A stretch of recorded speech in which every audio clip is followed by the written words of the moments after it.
Сәлеметсіңдер ме балалар? Бүгін біз 5-ші сынып 37-ші сабақты өтеміз. Сондай-ақ 686-дан 701-ге дейінгі есептерді шығарып көрсетемін. 686-ші есеп. Есептеңдер. Бірінші, 1,4-ті бөлеміз 7-ге. 1 7-ге бөлінбейді, кіші сан болған үшін ең алдымен 0-ден береміз. 0-ді 7-ге бөлсек 0 болады. 1 түседі, 1 жетпегенше тағы 4-ті түсіреміз. 2-ден береміз, 2-ні 7-ге бөлсек 14 болады. 14-тен 14 азайсақ 0-ге тең болады. Яғни жауабы 0,10-нан 2 болады. Екінші, 2,5-ті 5-ге бөлеміз. 2 5-ге бөлінбейді, өйткені ол кіші сан, сол үшін 0-ден береміз. 0-ді 5-ге бөлсек 0 болады. 2-ден 0 азайсақ 2 түседі. Ол жетпейді, тағы 5-ті түсіреміз, 25 болады. Енді 5-ге 5-тен береміз, 25 болады. 25-тен 25 азайсақ 0 болады. Сонда жауабы 0,5 болады. Яғни 2,5 дегенде 2-ден кейін бізде үтір бар, одан кейін 1 сан бар. Ал енді біз үтірді 1 сан алдын қоямыз. 5-тен алдын 1 үтір қойылады, сонда 0,5 болады.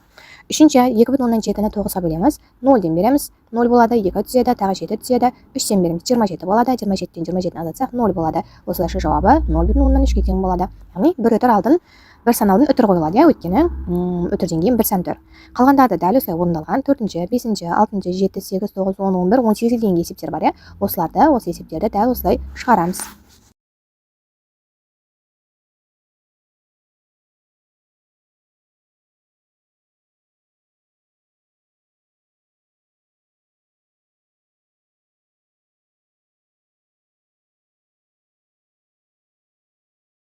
Келесі 687. Бірінші, 20-дан 41, екінші 40-тан 63, осылай 11-ге дейін бар, жай бөлшегін ондық бөлшекке айналдырыңдар. Оны қалай айналдырамыз? Яғни, бөлімде кіші сан, ал үстінде үлкен сан болса, оны бөліп, яғни 41-ді 20-ға бөлсек, 2,20-дан 1 деп аламыз.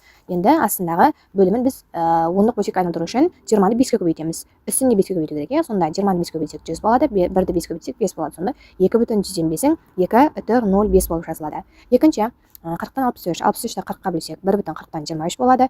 40-ты енді жүздік немесе мыңға айналдырмыз керек. Мыңға айналдырсақ 25-тен көбейтеміз. 23-ті 25-ге бөлсек 575 болады. 40-ты 25-ге бөлсек 1000 болады. Сонда 1,1000-нан 575 болады. Ал енді 25-тен 23-ті қалай істейміз? 25 астындағы бөлімі бізде жүздік болу керек, немесе мыңдық болу керек. Оны 4-ке көбейтеміз екі тарапында. Сонда 25-ті 4-ке бөлсек 100 болады, 23-ті 4-ке бөлсек 92 болады. Сонда 0,92 кіші сан ғой. Сол үшін бөлінбеген үшін 0-ді қоямыз, алда 0,192 деп аламыз. Қалғандарды дәл осылай орындалған, қарап тексеріп алсаңыздар болады. Келесі 688. Марат ойлаған санын 79,129-ға кемітті. Сосын айырымының мәнін 4 есе арттырғанда 6,184 саны шықты. Марат қандай сан ойлаған? Біз Мараттың ойлаған санын білмейміз, оны біз x деп аламыз. Ал енді сол x-тен ол 79,129-ды кемітті, яғни минус 79,129 деп жазып аламыз. Ал соның айырымын шыққан санды, яғни 4 есе арттырған, оны яғни 4-ке көбейтеміз. Осы тең болды 6,184-ке. Бізде осына теңдеу шықты, осы теңдеуді орындаймыз. Бірінші, x минус 79,129 деп жазып аламыз, және де 4-ті көбейту 4-ті келесі тарапқа бөлу 4 болып өткіземіз. 6,184-ті 4-ке бөлеміз, ол тең болады 1,171-ге. Ал енді x-ті табу үшін біз 1,171-ге қосамыз 79,129-ді, яғни минус 79 келесі тарапқа плюс болып өтеді. Сонда x тең болады 81-ге, яғни жауабы Мараттың ойлаған саны 80 бар. Келесі 689. Теңдеуді шешіңдер. Бірінші, 68x тең 39,144. Ал енді x-ті табу үшін біз 39,144-ті 68-ге бөлеміз. Сонда x тең болады 0,58-ге. Екінші, 71x тең 3,266.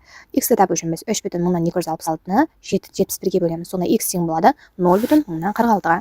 Үшінші, 26x тең 31,198. X-ті табу үшін 31,198-ді 26-ға бөлеміз. Сонда ол тең болады, x тең болады 1,123-ге. Төртінші, 18x тең 813,16. X тең 813,16-ны 18-ге бөлеміз. X тең болады 45,2-ге. 690-шы тапсырма. Өрнектің мәнін табыңдар. Бірінші, 80,16 қосамыз 10,15, 10,15 бөлу 25.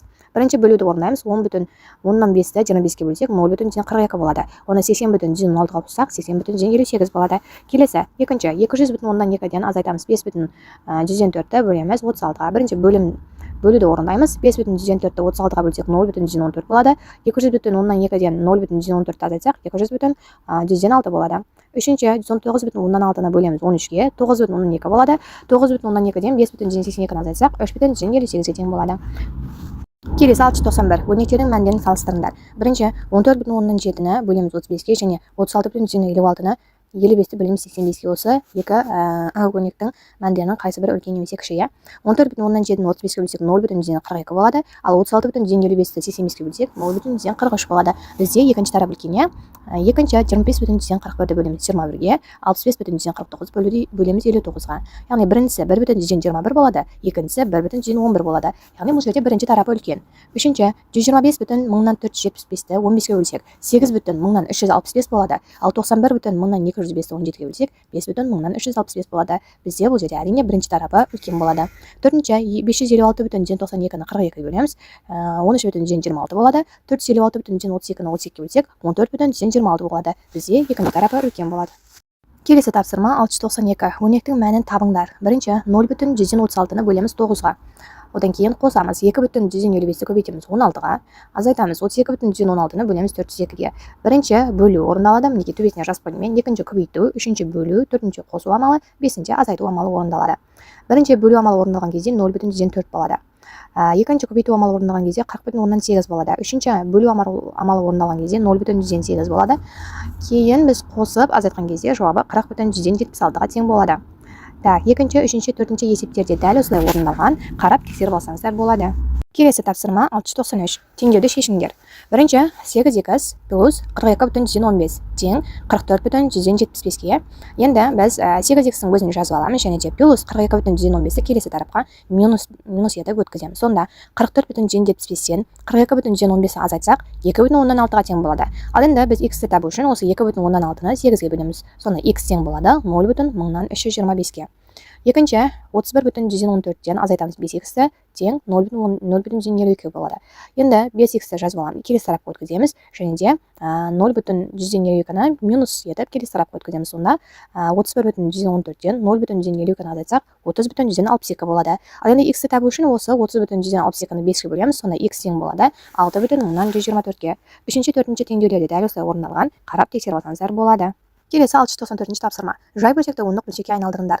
Балалар, жай бөлшек дегеніміз ол, мысалы, бірінші, екінші, үшінші, төртінші есеп сияқты 101-ден 19, 55-ден 29, 36-тан 31 деген сандар, ал ондық бөлшек дегеніміз үтірмен жазылатын. Мысалы ретінде 0,5, 5,35, 9,45 деген сандар, олар ондық бөлшектер болады. Ал енді осыларды біз сондай ондық бөлшекке айналдырамыз. Бірінші 101-ден 19 деген ол 19-ды 31-ге бөлеміз деген. 19-ды 31-ге бөлінбеде кіші сан болған үшін ең алдымен 0-ден береміз. Одан кейін 1-ден береміз, сонда 0,119 болады. Толқын теңдік деген ол примерно деген. Екінші 55-ден 29, бұл дегені 29-55-ге бөлеміз, тең болады 0,53-ге. Яғни толқын тең деген ол примерно солай болады. Үшінші 36-тан 31, 31-ді 36-ға бөлсек 0,186-ға болады. Төртінші 4950-ден 611, 611-ді 4950-ге бөлсек 0,112-ге тең болады. 695-ші есеп. Тік төртбұрыштың ұзындығы 7,2 см. Ал yana одан 6 есе кем. Тік төртбұрыштың периметрін табыңдар. Белгіні жазып аламыз. Ұзындығы бізде 7,2 см, А тең 7,2 см деп аламыз. Ал Б бізде белгісіз, бірақ Адан 6 есе кем. Енді периметрін табамыз. Ең алдымен біз оның асын тауып аламыз, Б-сын тауып аламыз керек. Енін. Сонда Б тең 7,2-ні 6-ға бөлеміз. Сонда ол 1,2 см болады. Яғни Б бізде 1,2 см-ге тең. Ал енді периметрін табу формуласы бар. 2 көбейту А плюс Б. А-ның орнында 7,2, Б-ның орнында 1,2-ге, екеуін қоссақ 8,4 болады. Оны 2-ге бөлсек 16,8 см-ге тең болады. Яғни тік төртбұрыштың периметрі 16,8 см. Келесі тапсырма 696. Өсу жылдамдығы бойынша саңырауқұлақтар өсімдіктер ішінде бірінші орында тұр. Егер 3 тәулікте саңырауқұлақ 51,84 мм өсе, бір тәуліктегі биіктігі қандай болады? Берілген жазамыз. 3 тәулікте ол 51,84 мм өсе, бір тәулікте қанша миллиметр өскен болады? Ол үшін біз 51,84-ті 3-ке бөлеміз, сонда ол 17,128 мм-ге тең болады. Яғни жауабы бір тәулікте биіктігі 17,128 мм болады. Келесі 697. 0,10-мыңнан 3542-ні бөлеміз 23-ге, оны бөлеміз 7-ге, оны бөлеміз 11-ге, қосамыз 1,10-мыңнан 9998. Өрнегінің мәні ең кіші жай санға тең болатынын тексеріңдер дейді. Бірінші 0,10-мыңнан 3542-ні 23-ге бөлсек 0,10-мыңнан 154 болады. Оны енді 7-ге бөлеміз. Ол тең болады 0,10-мыңнан 27-ге. Оны 11-ге бөлеміз, тең болады 0,10-мыңнан 2-ге. Оны қосамыз 1,10-мыңнан 9998-ге, тең болады 2-ге. Kelесі 698. 91,125-ті бөлеміз 45-ге, оны бөлеміз 25-ге, қосамыз 1,519-ға. Осыдан шыққан санды бөлеміз 4-ге. Бөлмегінің мәні 0,4 санына тең болатынын тексеріңдер. Яғни осы есепті орындаймыз. 91,125-ті 45-ге бөлетін болсақ 2,25 болады. Оны 25-ге бөлетін болсақ 0,181-ге тең болады. Ал енді осыны 1,519-ға қосатын болсақ 1,6-ға тең болады. Оны 4-ге бөлсек 0,4 болады. Яғни бұл өрнектің мәні 0,4-ге тең. Келесі 699. Бірінші 15,79 бөлу 1,9, одан кейін 2, 3, 4 есептер бар. Бөліндісін бөлімі натурал сан болатын жай бөлшек түрінде жазыңдар. Так, біріншісін орындап қойық. 15,79-ді бөлеміз 19-ға, Так, мына жерде бөлу 19 қалып кетіпті. 1,9 кешірім сұраймын.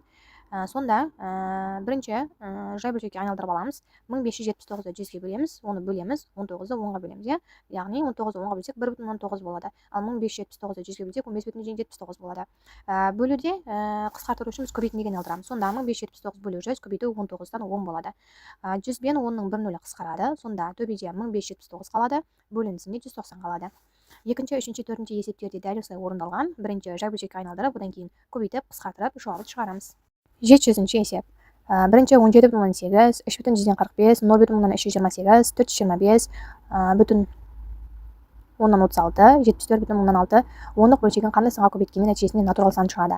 Бірінші 17,18-ді 5-ге көбейтсек 89, яғни натурал сан шығады, бүтін сан деген ол. Екінші 3,45-ді 100-ге көбейтсек 345 деген натурал сан шығады.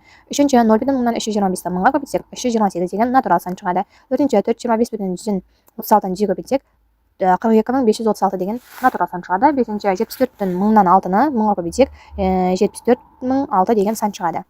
Келесі тапсырма 701. Ұзындығы 9,16 метр арқан тең 6 бөлікке бөлінген. Бір бөліктің ұзындығы қандай? Бізде А берілгенде ол 9,16 метр, яғни 6 бөлік.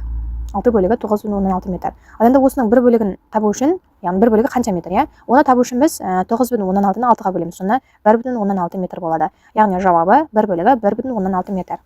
Барлығы осы балалар, егер видео ұнаған болса, каналға тіркеліп, лайк басып, осы видеоны достарыңызбен бөлісіңіздер. Және де колокольчик батырмасын басуды ұмытпаңыздар. Сабақ бітті, сау болыңыздар.